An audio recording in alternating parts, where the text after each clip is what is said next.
Chers amis, bonjour.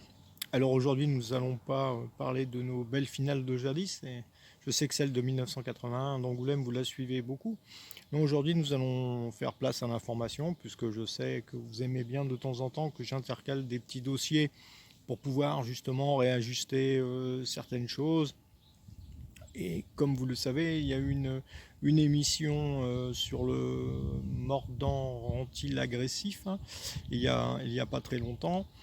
Et vous m'avez sollicité sur plusieurs questions, mais en fait c'est très compliqué dès le départ, euh, lorsqu'on assiste à ce genre d'émission, d'avoir un avis tranché, parce qu'il y a tellement d'éléments qu'il faut vraiment faire attention à répondre aux choses point par point.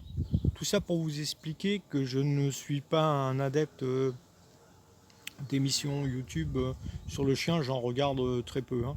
Je dois être abonné à une chaîne hollandaise KNPV parce que je suis ça depuis très longtemps et j'aime bien avoir des résultats.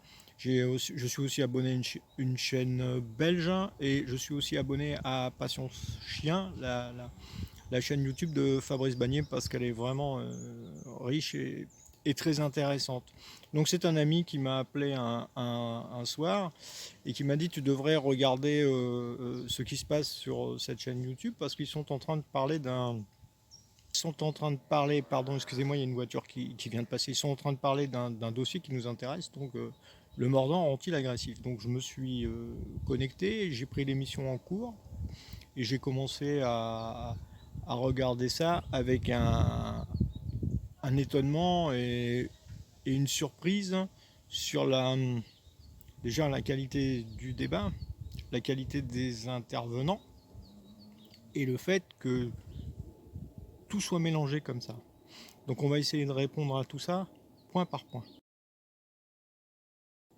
En l'occurrence, dans cette vidéo, nous avons affaire à des gens non cynophiles. Donc je ne parle pas des animateurs et éducateurs qui, eux, aspirent à devenir des cynophiles, mais je parle des intervenants qui posent des questions ou qui affirment des réalités. Donc lorsqu'on vous sollicite pour passer dans ce genre d'émission, c'est très compliqué. Parce qu'il va falloir débattre, convaincre, ajuster, et tout ça avec des gens qui sont peut-être au départ très négatifs. Donc quelqu'un qui est très négatif et qui refuse d'entendre ou de comprendre, c'est très très compliqué, voire impossible de le faire changer d'avis. Et puis comme vous l'avez remarqué, bien souvent il y a un chat sur le côté, où là, comme je l'écris dans la lettre que vous avez pu lire, c'est un peu le dîner de con, hein. On passe là et on se fait assaisonner. Donc moi je ne suis pas pour ça, j'aime bien les débats, je préfère les débats sur table où on est tous ensemble, on peut se parler et se regarder. Et là, vous savez, parfois il se passe beaucoup de choses dans la gestuelle ou dans la diction, tout simplement. Et là, on arrive vraiment à pouvoir débattre sur des choses concrètes. Là, c'est plus compliqué et c'est pour ça qu'en général, je refuse ce genre d'émission. En l'occurrence, je ne connaissais pas cette chaîne, ils ne m'ont jamais sollicité, mais je vous explique ça parce que souvent on me pose la question, tu devrais faire ci. Non, franchement, c'est pas mon truc. Voilà, ça c'était juste pour mettre un préambule. Alors, est-ce que la pratique du mordant rend un chien agressif? Bah non, c'est tout le contraire, il stabilise. Le, le, le premier à avoir vraiment travaillé et étudié ça de fond en comble, c'est André Noël. Il a travaillé beaucoup le mordant sur diverses races, hein, parce que pour son métier dans le cinéma, il était obligé de travailler en fonction de ce qu'on lui demandait, avec parfois une race obligatoire pour le film. Donc lui, il amenait beaucoup sa réflexion dans le travail par le mordant, il agissait beaucoup avec le mordant, et ensuite il s'est intéressé évidemment au mordant dans les disciplines sportives, parce que c'était aussi un conducteur dresseur de haut niveau, et il en a établi un schéma. Donc il a démontré par un constat génétique, hein, sur l'évolution du malinois. Il a pris comme référence le malinois, lui-même était éleveur, un très très grand éleveur d'ailleurs, l'élevage de la noyerie c'est lui, hein. Donc il a commencé à expliquer que selon les évolutions de la génétique chez nos malinois, La stabilité dans la prise apportait une stabilité globale et journalière qui se transformait en équilibre.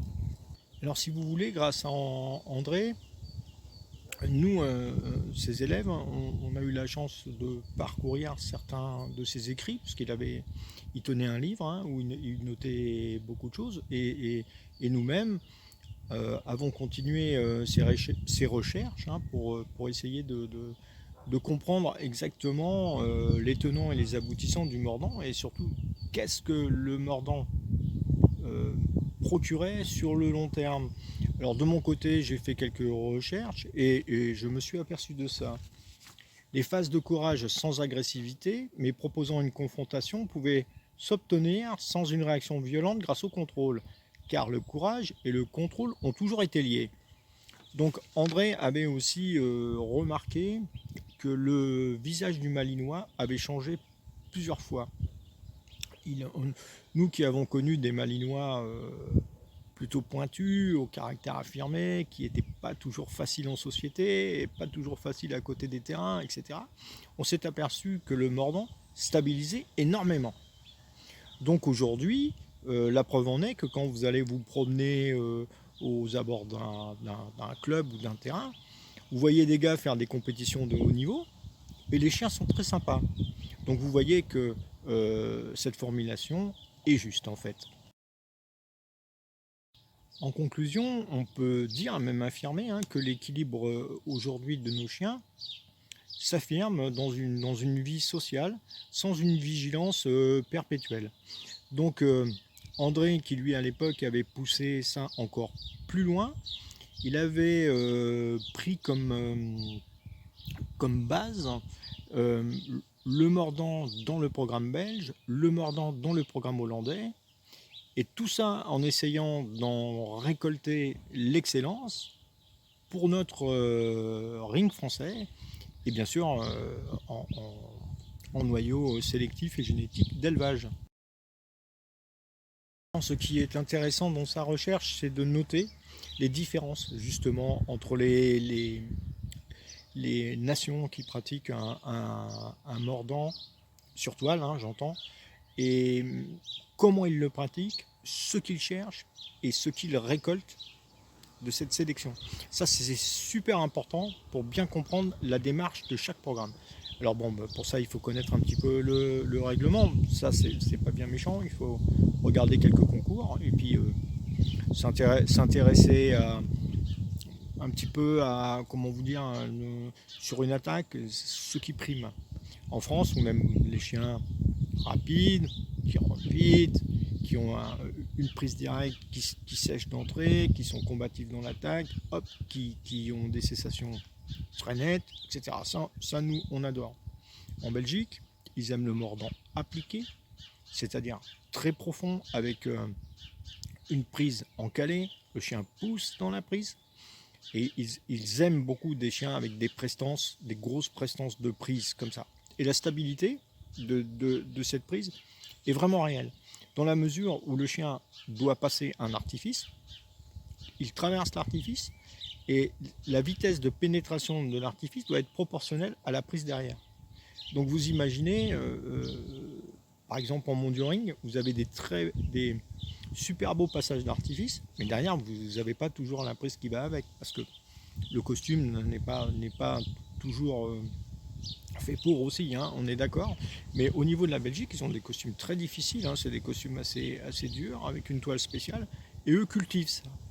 En Hollande, on retrouve encore un autre type de mordant, où là on est plus dans un mordant de travail réel, on va dire. Les Hollandais aiment beaucoup le full contact des chiens rapides, qui tapent fort, qui sèchent, etc. Mais attention, hein, que ce soit la Hollande, la Belgique ou la France, ou l'Allemagne, qui travaille sur des prises Frabo aussi, des très grosses prises, ça n'empêche pas les cessations. Hein. Il faut quand même que les chiens soient propres. Bon, même si nous, en France, on est quand même l'élite de la cessation, là-dessus, on est d'accord. Enfin, pour conclure ces références de prise, André avait trouvé une formule exceptionnelle pour expliquer à un novice ce qu'est un mordant sur costume. Il avait pris comme métaphore deux amis qui se serrent la main. Voilà, le chien se solidarise avec l'homme par sa prise. Et je trouve que ce symbole de serrage de main fort et chaleureux entre deux amis, et on peut pas faire mieux que ça. Et c'est comme ça qu'il faut comprendre et voir le mordant sportif.